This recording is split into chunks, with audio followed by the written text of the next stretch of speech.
Okay. So, okay. Yes. So, good afternoon, everyone, and welcome to the final episode of this 12-part series, Teaching the Next Gen. This was a very wonderful experience for all of us to connect with you throughout the last few months and explore different topics in education. Today, we have with us a personality who really doesn't need any introduction, but I'm still going to summarize his work a little bit. Arvind Gupta is a well-known personality in this field.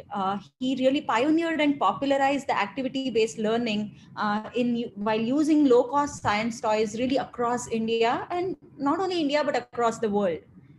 After graduating from IIT Kanpur, he joined Telco and worked for a few years. But then he took up a 1 year study leave from Telco to work with a grassroots village science teaching program, which was working with tribal district in Hoshingabad. And I guess that was the year that changed everything for him, because while working in Hoshingabad, he developed many useful low-cost teaching toys, and these toys were really appreciated by the kids there. And that's what I guess prompted him to write his first book, Matchstick Models and Other Science Experiments. And this book was translated into 13 different Indian languages by various popular science groups and really sold more than 500,000 copies. His science models and toys were widely featured in daily newspapers and magazines across the country. Since then, he has written and translated numerous books on science, environment, and education. He has conducted science workshops for children and teachers in over 1,200 schools across the country. Thank you, sir, for that contribution.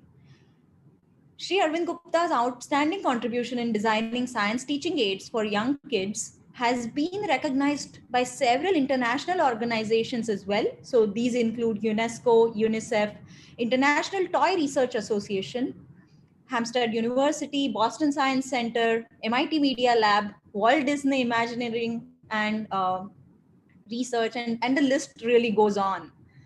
As a UNESCO consultant on science education, he has been invited to share his experiences in science teaching with teachers of several developing countries.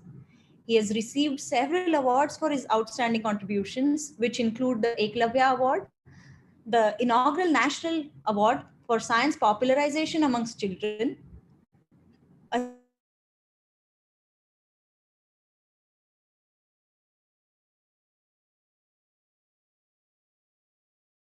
Generator Award, Hariom Ashram Award by UGC, and he was also awarded the Padma Shri by Government of India in 2018 for his contribution to the field of creating education inclusive for all. Thank you, sir, for joining us today. And we really look forward to hearing from you your enormous set of experiences and your comments. So I request you to start the webinar. Sir, you need to unmute yourself. Sorry. Thank you, Neeraji, for this very generous introduction. I welcome all the participants wholeheartedly.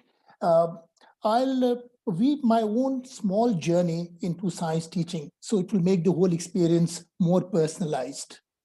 In 1970 to 75, I was in IIT Kanpur. And those were very revolutionary years. In 1968, there was a uprising of students in France, students out in the streets of Paris challenging authority. In the 70s, we had the Naxal movement in India. America was jolted by the civil rights movement and the anti-Vietnam movement. And whenever there is such political churning of society, it unleashes a lot of social energy. Recall the national movement in India.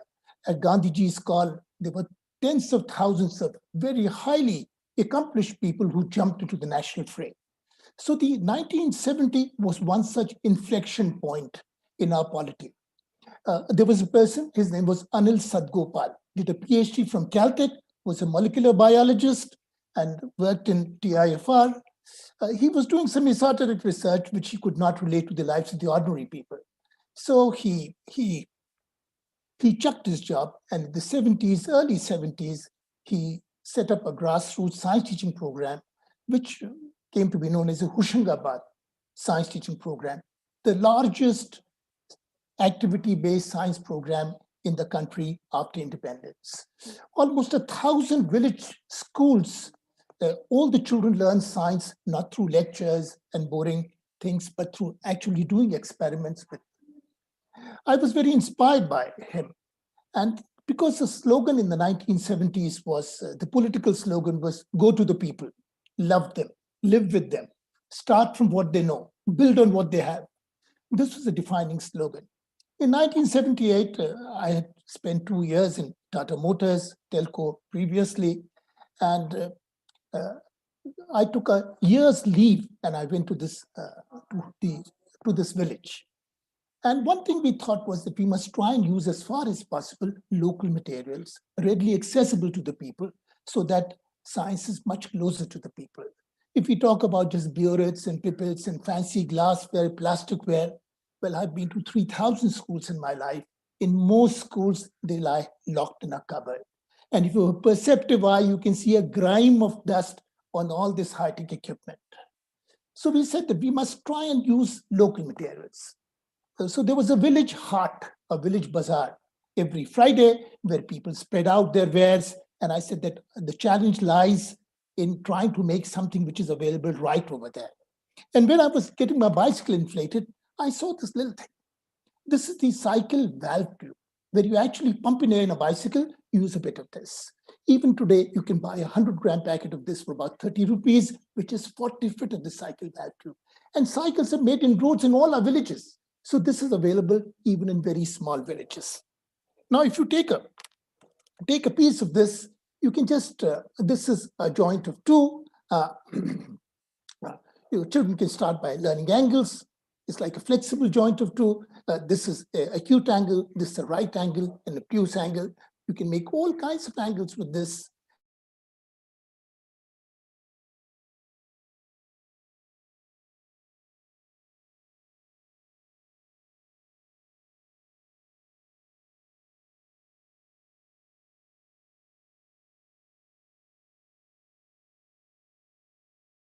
And these polygons have some very interesting properties. These are flexible joints. If you take the hexagon, for instance, you just pull it apart, it becomes a rectangle.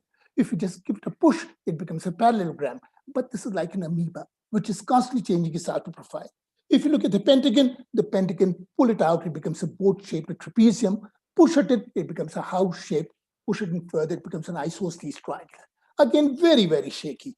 Just inspect the square. The square may look very square and prim. Give it a little push, it becomes a rhombus. It becomes a kite shape. Again, very, very shaky. And then you give a child a triangle. And no matter what she does, a triangle remains a triangle.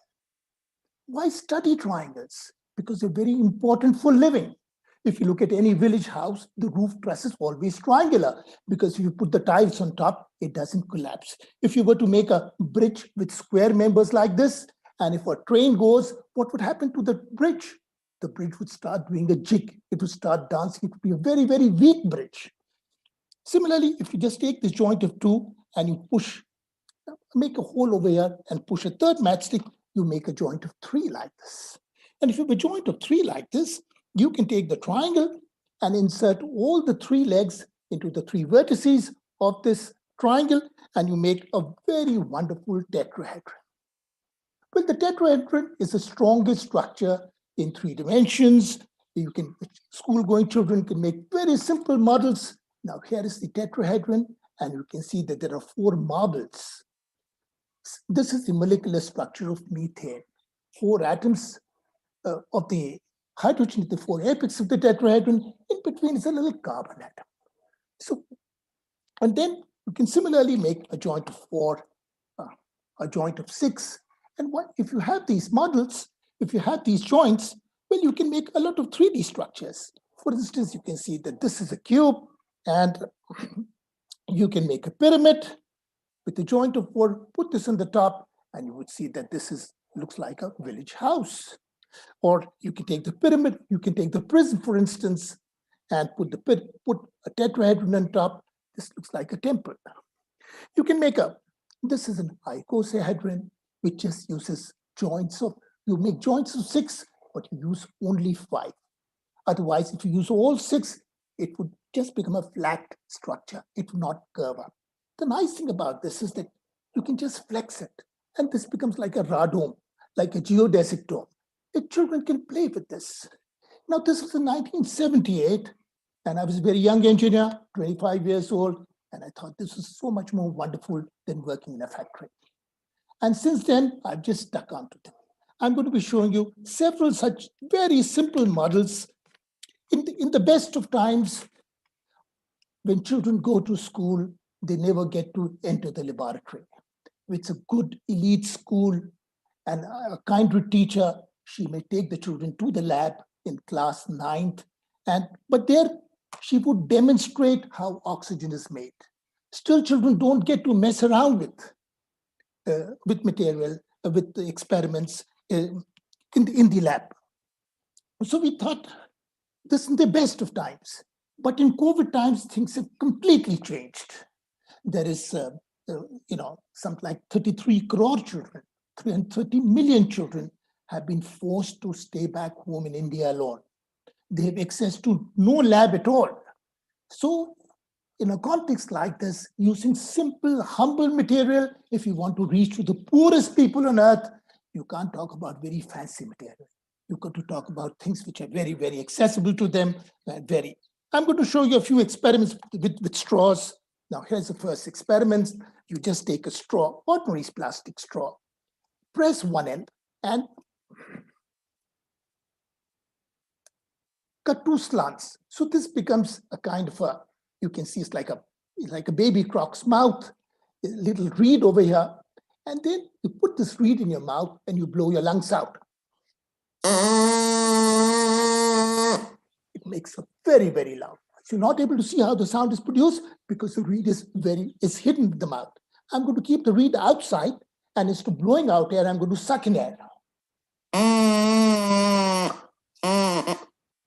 You can see this tip is vibrating. Vibrations produce sound. Children don't need to mug it up. They can actually experience it in a very, very joyous manner. And what you experience with all your senses, what you hear, what you see, what you touch, what you feel, goes much more deeply than just mere words. If you were to just make two holes over here, we are inching towards it. There are two holes over here, we are inching towards a flute.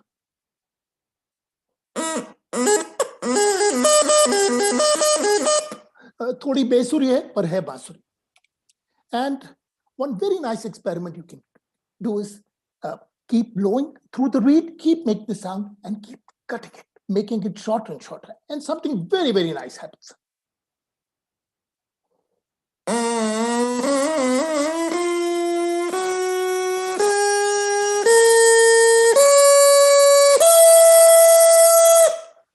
You can see that the longer the straw, the lower the pitch. The shorter the straw became, the higher the pitch went. So there is an inverse relationship between the length of the straw and the pitch.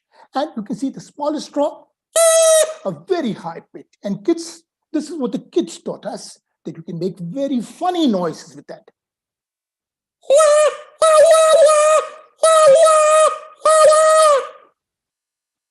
Well, you can also do, here is another flat straw. What we've done is we've made a few cuts over here. 3, 4 V cuts. And you can see this thread over here. This thread is woven in the straw. There is a knot over here and some tape. And because of these cuts, now this, if I take the lower loop, this becomes like a, see, it's like it simulates a finger. It's like a robotic finger. This is what it does.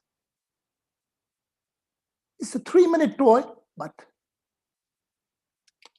another straw experiment is you take a fat straw, and what we've done, taken about, this is about a 10 centimeter long piece, sealed both the ends with tape, and then nipped a corner over here. There is a hole on the top right and the bottom left, diametrically opposite holes, and then made a hole in the center. You can see there is a hole in the center. And this is my blowing straw. There is a hole over here. I pass it through the spinning straw, shut this end. If I blow, air would come out at right angles from this hole. And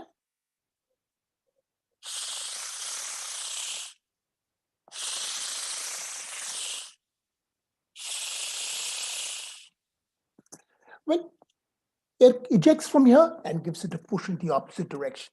Air comes out from this, and this gives it a torque. It goes round and round.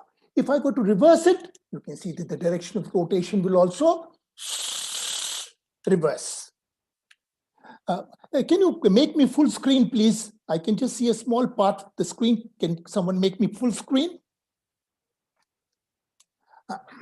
Shraddha? This is a 100-year-old toy. This is a darling of every physics teacher. He's visible full screen to YouTube users, so you don't have to worry about that. But I can see myself better if it's. If you just if you go to speaker view on your, you can see on the top right corner, you will see speaker view. Yeah. Yeah, if you click on that. Click on speaker view. Thanks. Okay, great. So I'll mute myself again. Yeah. I can't see myself. Did that work for you? But I can still see myself. I can see Shraddha. Oh, when I'm speaking, it would be my name. Okay. The minute I mute myself, you'll see yourself again. Just let me know if there's a problem. Okay. Thanks. I think we're good, Shraddha. Okay. Now there.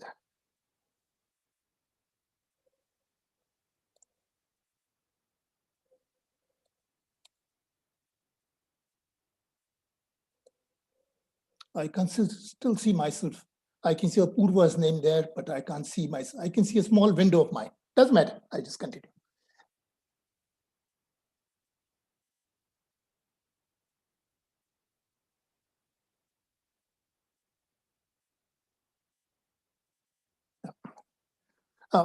Well, here's a pencil with a few notches over here. They are grooves which we make with a penknife, 5 or 6 notches. And here is a small propeller made from cardboard. And here's a pencil with a rubber on one end. And the hole should be slightly big, and you can push a paper pin inside on which this propeller can rotate. This black rubber is like a stopper. And I have the ball pen refill in my hand. If I rub this on the notches, something very nice happens.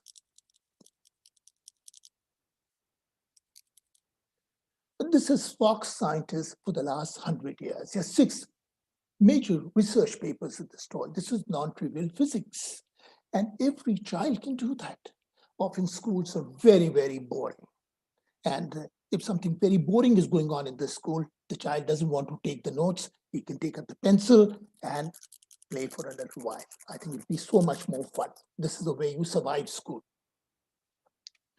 Well, some of the very nice experiments is this just an empty matchbox. This was done many, many years back in the early 60s at the Vikram Sarabhai Community Science Center. Every child was given an empty matchbox of the same brand, so the same size. And they were given a question in an exercise that you have a week's time and you fill one specimen of different things into this matchbox. Look for little small things. And the child who's able to put in maximum number of small things, one specimen of each, into the matchbox is the winner. So the children went back home and they started looking for small, tiny things, looking to the world of the micro. They went to the mother's kitchen, they found a mustard seed, there it goes, found a cumin seed, found a fennel, found a mirchi seed.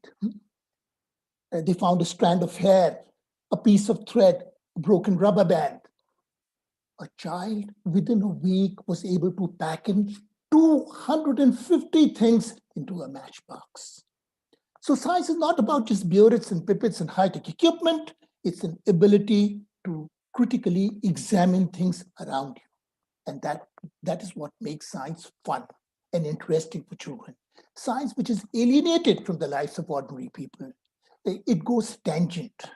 Children don't register it. They can't take it forward. So start with things which children are familiar with and build upon that. Here's another toy, just based on the matchbox. Here you have a matchbox. We have just taken the outer shell and put 2 paper clips. You can see 2 paper clips have been taped over here. The paper clips are just 2 millimeters, they're popping out. And there is a thread. You can see there is a thread going. The drawer is there to make it heavy. Now, if I just hold this thread tight, something very amazing happens.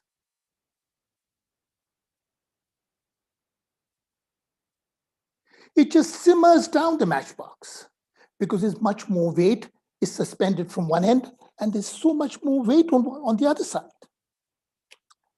Another very simple toy with a matchbox is the matchbox train. And you can see, I'll just open this matchbox so that you can see. This is how the thread is. One long thread and is woven in a particular manner. You can see this. It goes from one end to the other. It's like a little train. A matchbox, a thread, and a needle. That's all you require to make this. The paper is very amazing for me. What we do is all our old newspapers, magazines, we cut little squares. And this is a small square. If you just fold along the diagonal, you get a big triangle. If you fold this again, you make a small triangle. And you see this like the letter V, V for van, V for victory. It also looks like the ears of an animal. And no scissors. With your fingers, you just tear two long and slightly rounded ears. Fold this to the front, fold this to the back. In 15 seconds, you've made a rabbit, Mr. Rabbit.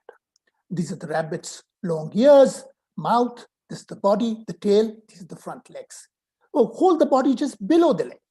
Hold the legs just below the body, grab the tail, and if you, it's a flapping rabbit. It takes 15 seconds to make it and brings a smile on the face of every child. But this is eco-friendly. It doesn't burn a hole in your pocket. I made this when I was a little child. And I think, all these very sexist and violent toys which are available today, they will disappear. But 100 years from now, kids would still be making very simple toys like that. Similarly, with a square like this, you can make a beautiful bird. Now, there is documented history that this bird, children in Japan have made this flapping bird for the last 300 years. This is dovetailed into the Japanese religion. They do their rituals. Then the whole family sits down and folds paper. That's how this has been kept alive. Now, what we did was we took the same Japanese bird and put a little fan over here. It's a fantail bird, as you can see. There's a refill over here, a pin inside, a little strip of paper. You make a helicopter. And if you can just see this. It's a very amazing. It's eco-friendly, it's aerodynamic. The poorest child can make it. If you pick up a old refill from the roadside, you can make 10 such birds. You might be sitting on money, but you can't order this online. If you take a quarter piece of an A4 size paper, this is something which is called as a clapper. And you can see what it does.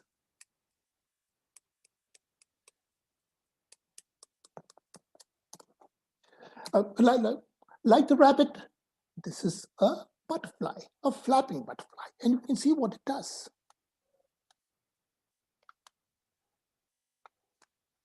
A very nice flap. And it's a 2-minute toy. Children like instant gratification. If something takes very long, they get bored with it. So there should be toys which kids can make very fast. You can just see this flapping butterfly.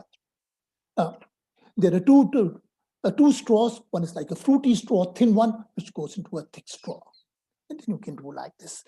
Based on the same principle as you can see this very nice crane. Very nice crane. There are many. This is from a thin cardboard, and here's an exercising mat. You can see the back side. This is a coconut broomstick, one straw, a bit of tape over here. And this is what it does. Something which is dynamic, something which moves, something which spins, something which flies, makes sound, is much more attractive to children than just a sitting duck.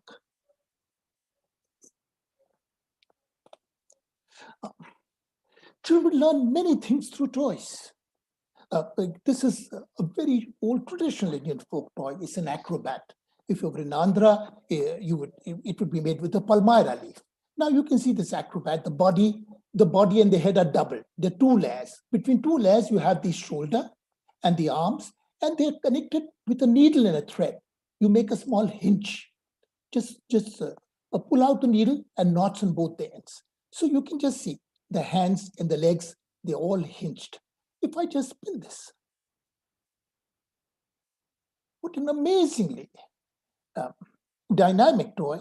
And if I were to spin this with both my hands, this is like a flying man. Now, the concept of the centrifugal forces, that if you spin something, it tends to fly out.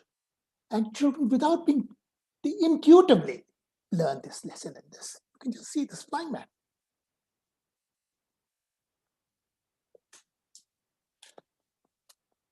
Here is another one. We have this is a model of a skeleton or a yoga teacher, you can say, skeleton teaching yoga. If you look at the back side, they're very clever hinges. You can see this is just a staple. One staple on the shoulder, one staple on the arm. And you can see this gives it this kind of mobility. And it can do all kinds of asanas, all kinds of postures. A very, very interesting toy. We don't have too many of this, but we have one model in biology which has become very, very popular. This is a model of a human skeleton. We know the human body has some 200 odd bones. This is the skull, this is the rib cage, this is the pelvis, the fibia, tibia. There are about 200 odd bones in the human body. And a child you just need half an A4 size paper, half of this. A scissors and some glue to make this. And once you make this, there are many extensions of this small model. You ask children, tell me whether it's a skeleton of a man or a woman. Children have no clue. Then you ask them, is this a skeleton of a Muslim, a Hindu, a Christian? And they would be further foxed. It just enables it. The Genome Project only demonstrated that 99.99% of all human genes are the same. Why do humans kill others in the name of religion, in the name of language, in the name of region? Here is a model which transcends science because it asks very fundamental questions of society. Well, one of the very, very lovely models is this. You can see this. This is a piece from a woven plastic sack used for fertilizers, for transporting wheat or rice. And we just took out some strands from this, 10, 15 strands, and tied a knot. You can see the knot over here. And this is a model.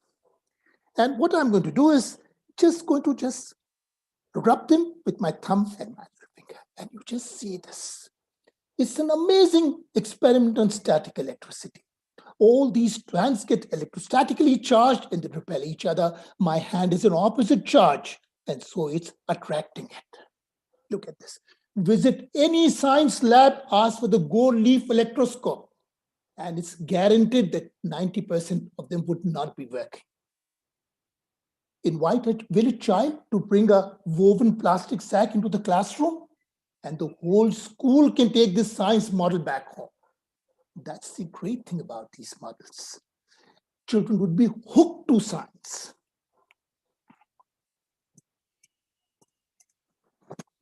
Well, there is a book called The Joy of Making Indian Toys, written by Sudarshan Khanna. This toy comes from there. This is the broomstick, a coconut broomstick.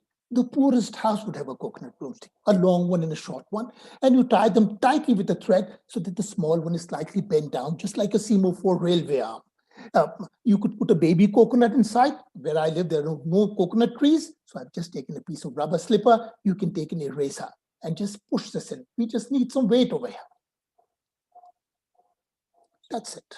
Now I perch it on my index finger and I can spin this.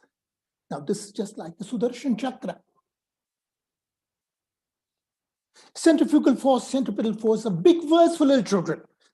But when they do experiments like this, It gives them some feel for this phenomenon.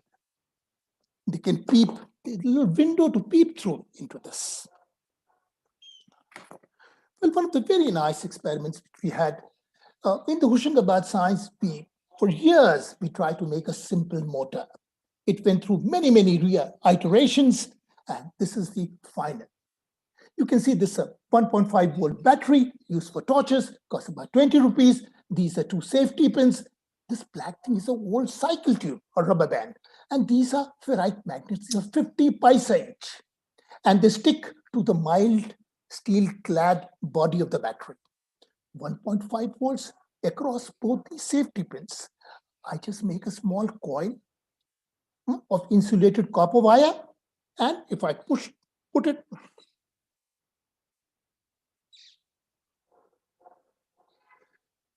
make an electric motor. It takes less than 10 minutes to make this electric motor. If you look at a real house, the children use the electric motor at 10 places in their house. The fan is a motor, the cooler is a motor, the washing machine, the fridge, the mixie, all have a motor. Rare is a child who ever makes a motor. And once they make the motor run, then they will understand much more clearly, with much more potency, Faraday's laws of induction. They will become very, very clear. And many children give up science because of the very boring way it is taught in schools. This would make it exciting. And this is not a rich man's game. The poorest child could afford it. If you have a battery, it takes 5 rupees to make an electric motor like that. And this is even more exciting. This is a syringe generator. This is a old syringe. It's a 10 ml syringe. We don't need a needle. And these are neodymium magnets. They're very strong magnets. And two of them, they're so powerful that I can't separate them. And they go into the barrel and they can slide very smoothly. You can see them slide. And on top, I take thin insulated copper wire, used for motor rewinding, 1,000 turns. Children take half an hour from start to end. The two ends of this coil, you scrape the insulation and attach a LED. And once I shake this, what would happen? The magnets will move inside this barrel. It's like a strong magnetic field moving inside a coil. And this magnetic lines of forces will be cut by this coil and there would be an EMF generated. Look at this LED. You're generating electricity. All the electricity in the world is based on this principle. There may be giant generators, but the principle does not change. Imagine a girl in a poor village making a model like this and lighting LED. It is truly empowering. Today, in many places, there are electricity cuts for 4 hours, 6 hours, 8 hours.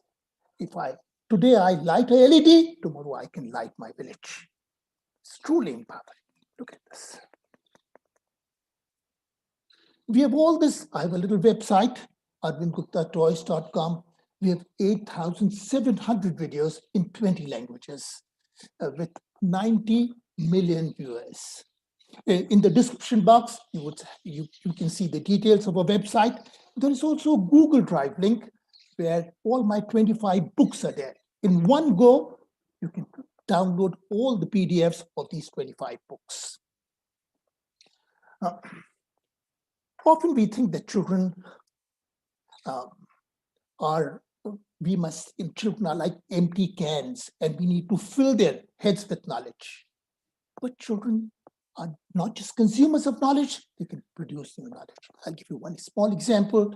Now, this is a hoop from a plastic bottle with 2 holes. It's a bicycle spoke and two small ring magnets.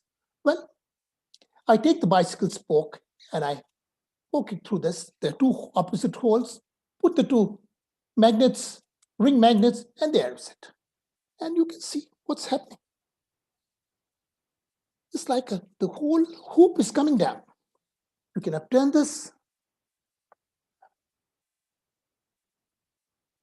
This is designed by children in a municipal school in class 7th. It is an original design. There is no description in literature to a toy like that. They went further. You take a paper cup, you have tea or coffee in a mug like that, make a hole in the base and put a magnet in the front, a magnet from inside. And both these magnets will stick to each other. You don't need any glue. That's it. And then if you put this inside this, they just come tumbling down. What an amazing. We are often afraid to ask original questions to children. We want answers in the same words in which we made them mug up. They must regurgitate the answer, otherwise we cut their marks.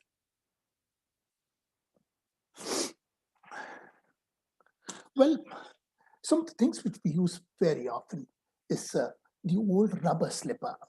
30 years back, the National Association for the Blind, it's an NGO which works for the visually impaired, they had a competition that designed teaching aids for preschool blind children. I always thought that the Hawaii slipper, the rubber slipper, was it's a very workable material. Teachers can't cut wood, they can't shape metal, but rubber is very easy to cut. So you just cut shapes, and this is with a shoemaker's knife, and you can just see that this triangle, a blind child can just feel the outline. There are no sharp edges anywhere, and the black insets sit on a white background. On a black background, you can see the white insets. So we designed 40 teaching aids for children just using old Hawaii slippers. There are 12 million visually impaired children in our country who live in a world of darkness, and a teaching aid like this, which is readily available, it costs no money. If you tell that if a teacher inspires the children, the next day they will bring a dozen old broken slippers into the classroom. You can do a lot with them. There's another one. Just see this. This is called as a touching slate. You can see this is strips of Velcro. There are two strips, one with loops, the other with hooks. We just discard the one with the loops. It's just the hooks. So this is my drawing slate. And my drawing pen is essentially like a fishing line. You can just see this. If I crank the handle, it's like a bicycle spoke bent into a Z shape with a piece of rubber. And if I crank the handle, all the wool is wrapped up. So there is wool over here. And a blind child can just draw. Look at this.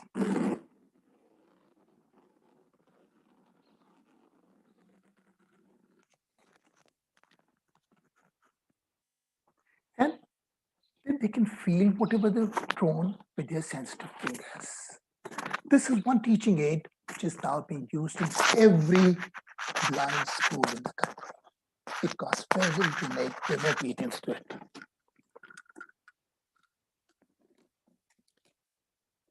We also use a lot of the Tetra Packs, a terrible material from the point of view of the environment, because there are 4 or 5 layers of plastic, of aluminum, of card sheet, which are fused together, so it can't be recycled. It'll be lying in a landfill for many, many hundreds of years.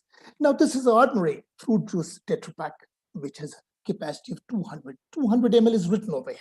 So you just cut the top, and if you measure the length, the width, and the height, they add up, they multiply to 200. Very nice measure for 200. Cut this into half, this is 100 ml. And this is, cut this into a quarter, and you get a 50 ml. Now, this is a very nice 100 ml measuring cylinder. I'm going to just take a bottle and fill this with water. This is level full. This is 100 ml of water. How much water I have drunk? 100 ml. And then I take my cup and I put it in my pocket. Children can travel. Keep your lab in your own pocket. The whole day they would be measuring how much water I have. And they get a very good feel for volume like this. Now this you can see is a very nice. This is a purse made from a 1 liter fruit juice Tetra Pack box. You can see this purse has 2 pockets. You can put some money. There's some money over here. You can put some coins over here. There is Velcro, and you can shut it. It's waterproof. It goes through the pocket. How to make this is very, very simple. You can see this in a small model in a 200 ml. You cut off the flap from one side completely, push both of them in, so there is a depth, and then fold this into half. Fold this into half, and then what you do is just staple the middle two walls. So you get two pockets, and there is a flap. You can put a button, you can put Velcro. What you saw was you can just take a 1 liter Tetra Pack box, make using the divider, make a network of 20 triangles, score them with a needle, and the aluminum would take very sharp creases with small tabs and stick them with glue, and you make an icosahedron. Now, all these platonic solids, now Tetra Pak is something which is highly polluting. It goes in chokes or sievers, it lies in a landfill of a few hundred years, but you can recycle it and make very, very joyous science teaching aids for our children. This is something called as an inside-outside cube. Again, the Tetra Pak is ideal. You can see this cube is green all over, colored all over, and you can just give it 2 flexes. And in 2 flexes, it is silver. It's called as inside-outside cube. Once again, give it 2 more flex, and the green surface comes to the fore. And you can flex it because of 3 layers of plastic. You can flex it a few hundred times before anything goes wrong with this. Well, I want to show you something which is this very nice. It's called as a levitating pencil. You have a piece of rubber, 4 magnets over here, and there's a pen with 2 magnets. The front magnets attract, so they are opposite poles. They attract the magnet of the pencil, opposite poles. The rear ones are same poles, so they repel. They push the pencil up. The front ones are pulling it. You take a small piece from a CD, old CD or a DVD. This is like a piece of glass, very, very smooth. And if you just put this, you can see this pencil is, it's levitating, it spins, it levitates, it writes. Many parts of the world, there are maglev trains. High-speed trains are coming in a very big way. And if children make a model like this, it gives them a very, very good feel about this. It costs very little to make this. Well, I'm going to show you 1 or 2 caps. We use a lot of newspapers. Newspaper is the cheapest newspaper. This is just half a newspaper, and this is a cap worthy of a Sachin Tendulkar. This is a cricket cap, and you can make 15 different kinds of caps using newspapers. This is a Gandhi cap or a Nehru cap. And whenever children are folding paper, they fold all the polygons, all the angles, which they've heard about in the abstract. It's like a geometry laboratory for them. All this is concretized. Children need a lot of experiences before. The 2 cardinal principles of education is from the concrete to the abstract. So children must work a lot with their hands using ordinary things, and they'll see science all over. Well, in the end, I'm going to tell you a very nice story. This is called as the captain's hat story. It's told with a newspaper, just folding a newspaper. And this is about a captain on a seagoing ship. The captain's name is Topi Shankar. Now, there were hundreds of passengers in the ship, and all they see after a couple of days, they get bored. All they see is a wide blue ocean, not a patch of land, not a tree. They all become seasick. Topi Shankar is a very clever captain. So he invites them to the deck and he says, you sing and dance the whole day, enjoy yourself, and I'm going to provide you with good food and drinks. Topi Shankar is a suitcase full of different kinds of caps, and he joins the party every day. The first day, he wears a huge umbrella cap. If the captain is standing on the deck, it protects him from the scorching sun, protects him from the rain. Well, the second day, when the people are sleeping, he gives it 1 fold. And the second day, you can just see, this is like a fireman's cap. You can see there's a chute at the back. It's a designer cap because firemen they've got to go into hazardous circumstances, go into a burning house, and this would prevent their spinal cord from getting hurt. The second night, he would take the same cap, give it 1 more fold, and the third day, it would be a shikari cap, very adventurous cap, cap number 3. First, the huge umbrella cap, second is the fireman's cap, third is the shikari cap, and the third day, he would give it 2 more folds. And this is very small. It's like a police cap. If you've seen any of our Bollywood films, the policeman always wears a cap like this. In Marathi, this is called as a Pandu cap, and it's been catapulted to international glory. So the captain makes a huge umbrella cap, a fireman's cap, a shikari cap, and a policeman's cap. And we must not forget that Topi Shankar was a captain of a ship. This is a ship. And suddenly there's a storm. There are black clouds and starts to pour down cats and dogs. Huge storm. The sea is on fire. There are huge waves. What can a poor ship do? It can rock and pitch along with the waves. A huge wave comes and slaps the aft of the ship and knocks it down. Another huge wave comes in, slaps the front part of the ship. Now the ship is broken to pieces and it is sinking. The triangular portion of the ship is called as a bridge. Finally, a third huge wave comes and slaps the bridge and knocks it down. Now, Topi Shankar's ship is broken to pieces. It is sunk. Topi Shankar has lost his suitcase with all the caps. All that remains is a life jacket. With that, I'll end. Thank you very much. And I hope you've enjoyed the rest of the sessions and this. Thank you. Thank you, sir. That actually, I didn't feel like, the lecture should end because we were so engrossed, and it was really, really amazing to hear your journey as well as some of these amazing models that you've created using the low-cost toys. I'm sure that, in the chat, we are seeing so many comments, and I guess people are saying, I hope it's not the end yet because they want to hear more from you. But everyone is really saying really amazing and fantastic webinar. Thank you so much. We do have some questions for you. Some of them have come from YouTube and some of them have come from Zoom as well. But let me start with one of my questions, and it has to go with your work with the blind kids.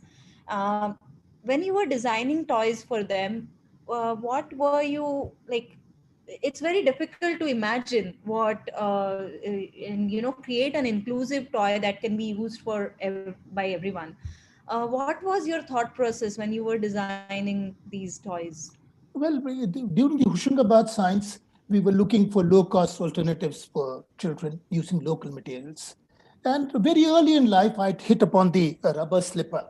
I thought this is a great gift to education. I always thought that. People didn't believe me because it's so workable. Now, this takes just less than 5 minutes to cut because rubber cuts like butter. If you have a sharp knife, you can cut this very. And when I saw this, there was a challenge from the National Association for the Blind that make low-cost toys for preschool blind children. The Hawaii slipper came immediately to mind. And then we submitted a few of them, and I won a prize in that. And so this we thought was very, very, very low cost, locally available. With so many blind children, we can't be relying on imported teaching aids. We've got to use our minds and try and create something local, which is sustainable, etc., etc. The blind slate was designed by a couple. As a matter of fact, the lady is from Kothur, and she got married to Mr. Bhatt, who works for IISER in Ahmedabad. And this first son was born 18 years back, and he was born visually challenged. And they told me that there is a video on my website, The Touching Slate, where you can see their photographs, the whole family there, because they are the ones who designed this. I've only popularized this. And they said that one day they wanted to teach their son about the map of India. So they took a paper map, and with a toothpick, the outline was, they put some Fevicol on that, and they stuck thick thread on it. The child could feel the outline of India. They said it was about 11:30 at night. They were going to sleep. And they found a piece of Velcro which was stuck with all kinds of colored thread. And then it struck on them. They just need a thread dispenser. And the Velcro would. So this is how the idea came to that. Today, many parts of the world use this. It has brought a ray of hope to many, many people, the touching slate. Thank you so much. Uh, as I said, it's always very difficult to imagine how to create an inclusive toy, and I guess it's a continuous innovation that one has to go through. Apurva, do you have the next question for Gupta sir? Yes, I do. The next question is from Shweta Frederick, one of our attendees, and she asks, "Sir, which type of toys can be used to increase the attention span, particularly of 5 to 6 year old children?" So the question pertains to attention span in No, younger kids. I don't think that I'm qualified to answer this. I am, I have very little experience with. I just, if you see a gleam in the eye of a child, that's what I see. If they're happy on their faces. I have not analyzed. Most of my toys have not been analyzed. We have 1,100 toys on our website. And I always tell teachers or parents that, start from the level your child is in and use that toy and slowly go forward. So I'm not qualified to answer this question. Absolutely. So I think the main thing is just to excite the child with whatever he or Yes. she enjoys the most, and then start the process or the journey of learning from there. Yes. And if you use local material, if you can show them something extraordinary with ordinary things, it's magic for them. Correct. Yes. Something which they are familiar with and they use every day, and suddenly it transforms into something magical or something which it didn't do before. And yes. Yeah. Wonderful. Thank you so much. Neeraja, do you have the next question? Yes, and this question has come in again with reference to your work with the blinds. Priya Ghosh, ma'am, wants to know if there are resources that can be used to teach deaf and dumb kids, such that you also worked with the blind kids. Were you able to also create some resources for deaf and dumb children? No, I have not worked with the deaf and dumb. But for 8 years in Delhi, I was the advisory board of the Spastic Society of North India.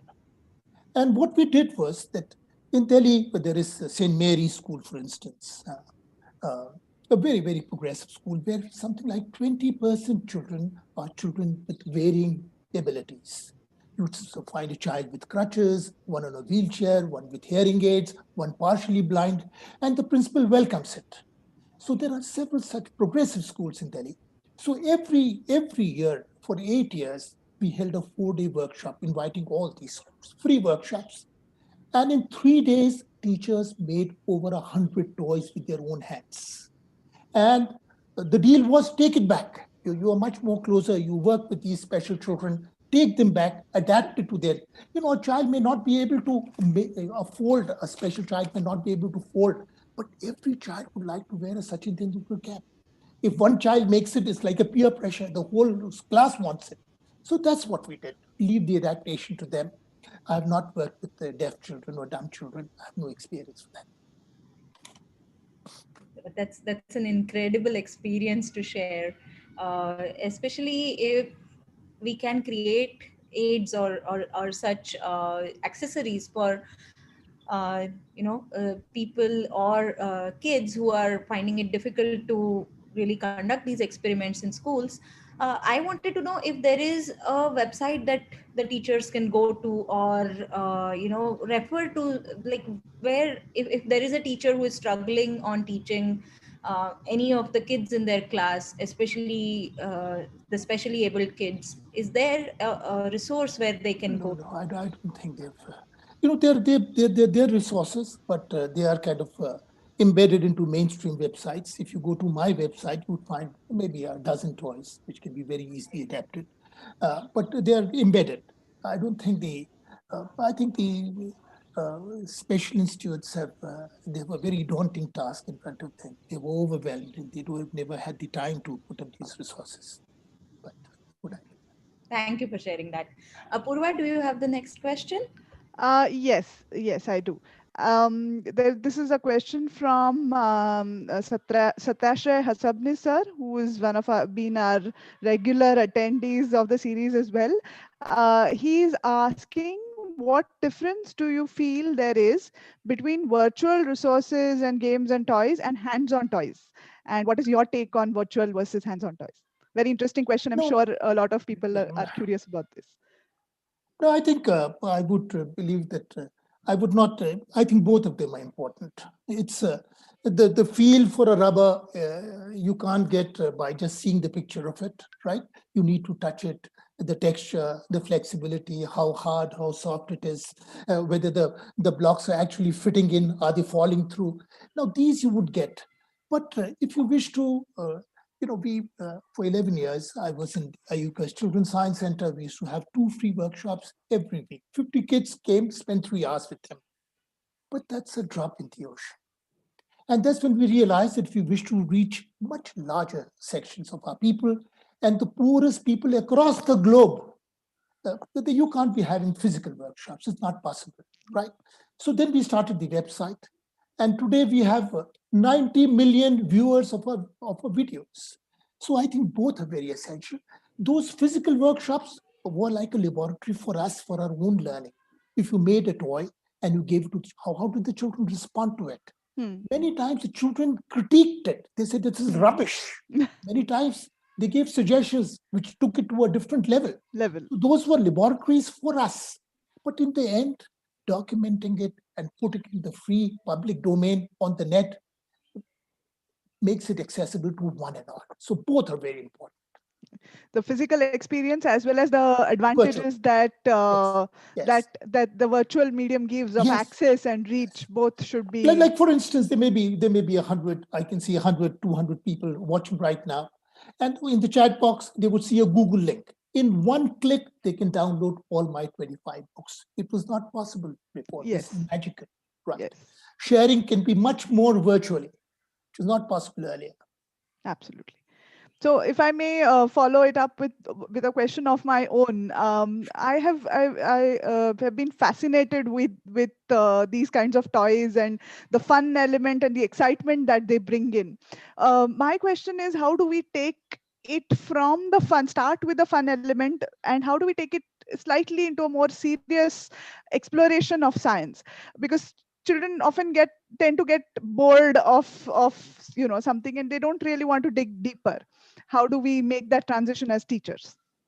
No, I think there are many examples of this. You see that 20-cent microscope, right? Which is Stanford. What's his Jen? Manu Prakash. Manu was junior to me in college, and a very dear friend. And you see, you can get very deep into science. You can go like that. They made a spinner, just like a spinner, like this. You can separate blood into centrifuge. A centrifuge with various components because it's spinning at 15,000 times a second. Now this you can do so many things deep into science. My entry was through the Hoshangabad science to a very poor village children. So the first step in our life was to make science fun for them, exciting for them, to see the gleam into their eyes. I'm sure you start with this and you go gradually deeper into them. And this is what good science teachers must do, right? There is no getting away from theory, and equations would follow later on. But the first step should be extremely joyous. Yes. And we just do the opposite way. A lot of theoretical stuff.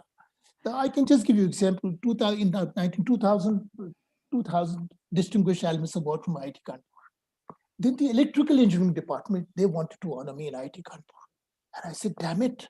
I studied with you for 5 years and I never learned how to make electric motor. I discovered the beauty of the motor much later. So this is the reality of our education. Absolutely. Yes. So, so the first step is that we should start enjoying science. Yes. And then I'm sure, yeah. I mean, science is so vast and so wonderful that once we start enjoying it, it'll pull us further and further, deeper and deeper into its mysteries, I think. Thank you so much for that response. Neeraja, over to you. Yes. We are at 5 o'clock. So. Yes. Okay, so we have a couple of more questions, and they are coming from various listeners right now. Avinu, Veronica, Bina Sahani. Uh, you know, uh, Most questions are with inclusive education. So, what are I just wanted to know if you have all of this experience of creating inclusive education for everyone, be it people from various economic backgrounds or be it people from various abilities. What are your views on, like, what can the teachers really do to make education equally available for everyone? I think that today there's a lot of resources available for free, which was not the case in the past. Right. Very good quality resources. If they go to my website, some of the best books, like in the last 40 years, 40 years back, when we looked at the scene, apart from Montessori's books, very few were available. Great experiences in it. And there was a total lacuna. They lacked nowhere. You could get made easies and guides for education, but no exciting experiences. In 1990, this is 30 years back, Diva Swapna. This is probably the country's most literal contribution in the last century by Gijubhai Badekar. Today, it's in 12 languages published by the National Book Trust. Then we brought out Totuchan. We brought it to the notice of the National Book Trust, Totuchan.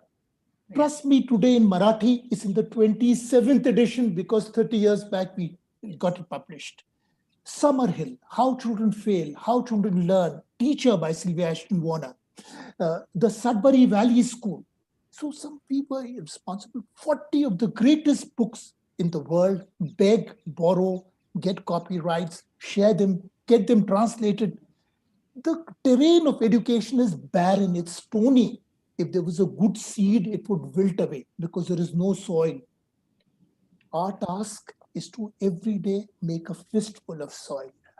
So as good teachers who are listening to me, translate good stuff into your mother tongue. You owe it to this country. You owe it to the children for the future generation. If it's in their mother tongue, it's like magic to them. So do that. Yes, that's really inspiring, and I remember very fondly reading these books as a kid, and definitely they do play a huge role in kids' lives. I actually had one more question, personal question. So I was really impressed with the Tumblr that the kids made.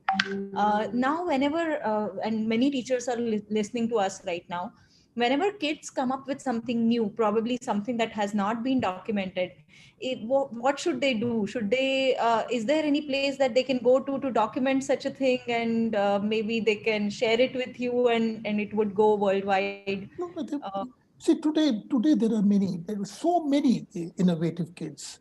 They put up their little videos, and some of them go viral because they're very unique in them. Right. Earlier, it was not possible. You had to go to some silly institute, right, which would put its seal on this. Today, bye-bye to them. Today, an ordinary person who has got a great idea can still make an impact. It was not possible earlier. You have to go through various proper channels. Now, you can go viral. You can be disruptive. So be more disruptive, go viral. Definitely. But if you can think of some agency, please let us know. We would love to share it with the teachers, because kids are such amazing with their ideas that we feel that it needs to get documented somewhere. Definitely. Apurva, do you have the next question? Um, Yes, there is one more, again from Satyasha Hasabnis sir, and he is referring to virtual toys and virtual experience, and not just websites and such like, but I think he's referring more to these online games and video games and such like. And he says that I feel that too much virtual experience develops psychological stress, while working with hands and working with physical objects reduces stress. And he would like to hear your views on the matter. I totally agree with him. That it's working with your hands has a very calming effect on your mind, right? If you fold paper, it keeps you calm and cool. And too much of videos, which is coming in a very big way, All psychologists, teacher trainers, teacher educators are saying we must reduce screen time for our children. I totally agree with that. But my point that I was trying to emphasize is that through our physical workshops, we could just probably reach 10,000 children in 10 Yes. minutes. But here it's 9 crore people have seen our videos. We could have never done that. So that is the power of this medium, and exploit this to the hilt. That's it. But also I think we should encourage our remote users to look at this and actually try it out themselves, so that they have a balance of looking at it and then actually doing it as well. So as a matter of fact, it's been my dream for years that why should there be a national science center somewhere in Delhi? I spent 14 years in Delhi, and this in Pragati Maidan there is a national science center, which was Rajiv Gandhi's dream. He gave 2 acres to it. I visited with my daughter when she was in class 8th, and it was in bad shape. I dream of a center in every mohalla, in every community, one room where kids of the neighborhood can come and do a lot of activities. And that's where teachers and educated parents can contribute. Why should they increase their carbon print to travel 20 kilometers to Pimpri Chinchwad to see a silly science center? They must not do that. So community science centers Yes, is the need of the hour, rather than a science a national. big housing society, 300 flats. Can't they spare one room for children? It's their own stake. Yeah, absolutely. It's an investment. Yes, absolutely. Which will pay very rich dividends, I'm sure. And we are also hoping that the Science Activity Center at IISER will become such a hub and be a magnet for local students and teachers to come and explore and spend time and so on. So absolutely well taken point. Thank you so much. Neeraja, over to you for the closing, I suppose. Yes. So thank you, Apurva, and thank you, Arvind Gupta, sir, for such an inspiring concluding session for this webinar series. We couldn't have asked for a better session. It was full of really exciting activities, but more importantly, it was amazing to know your journey in this field. And again, the chat messages are overflowing with thank you messages, and I'll be very happy to share them with you after the session. But again, thank you so much for being there. And I must say this, that Arvind Gupta sir has been a mentor for our center throughout. Whenever Absolutely. whenever we are in need of any advice, he is the first one to freely offer it to us, and really amazingly guiding us through this journey. So thank you so much, sir, for being there, for being our inspiration, and also for guiding us in order to create education that is inclusive for all. With that, I would also like to thank the whole team that worked for these webinar sessions throughout last few months. So I hope you can see my slide. There are some people who work behind the scenes, so beginning with Rajesh, Hari, and Manjula, who worked on initiating this series and who helped us really brainstorm ideas and were the driving force to create such a series. Then we had Bhakti and Apurva, who also helped a lot in designing the sessions. What can we do? What ideas can new ideas can be given in each webinar? We have Shraddha and Ankish, who were our technical gurus, who got this series to you without any internet interruptions and a smooth transition. And Sugandha and Sakhi, who were with us throughout, making or working at the back end, helping us really answer the questions from the speakers. And with that, of course, the speakers who made this webinar series really wonderful. So I thank each and every speaker who contributed in this series, and we look forward to hearing more from you. I'll stop share now. I'm pretty sure that many of us, I'm going to miss meeting each one of you every Saturday, and every one of us is going to do that. Regarding the assessment and the certificate, we will be emailing you shortly. Give us a week's time maybe to email regarding the assessment, and then of course the certificate and the whole evaluation of it. But I'm sure that more than the product, we have enjoyed this process of learning something new from each speaker. So Apurva, would you like to say something? Bhakti, everyone who was involved in really shaping the webinar, please feel free to share your views as well. This is Neeraj, yes. Well, what will we do with our Saturday afternoons now? And it has been no I mean it has been wonderful being a part of this series with all of you, and it's helped us build this very nice and community who we it's amazing to see people who are teachers who are so enthusiastic and so eager to bring newer things into their classroom, think about different aspects, and it was a great pleasure to be a part of this series. Thank you so much. Okay, so please let us know. Do share your comments. We'll also be sharing a feedback form. So do let us know very honestly what you felt about the webinar series. If it can be improved in any manner, we would be very happy to receive your comments, and also your words of encouragement always inspire us to do more. Thank you so much. Thank you.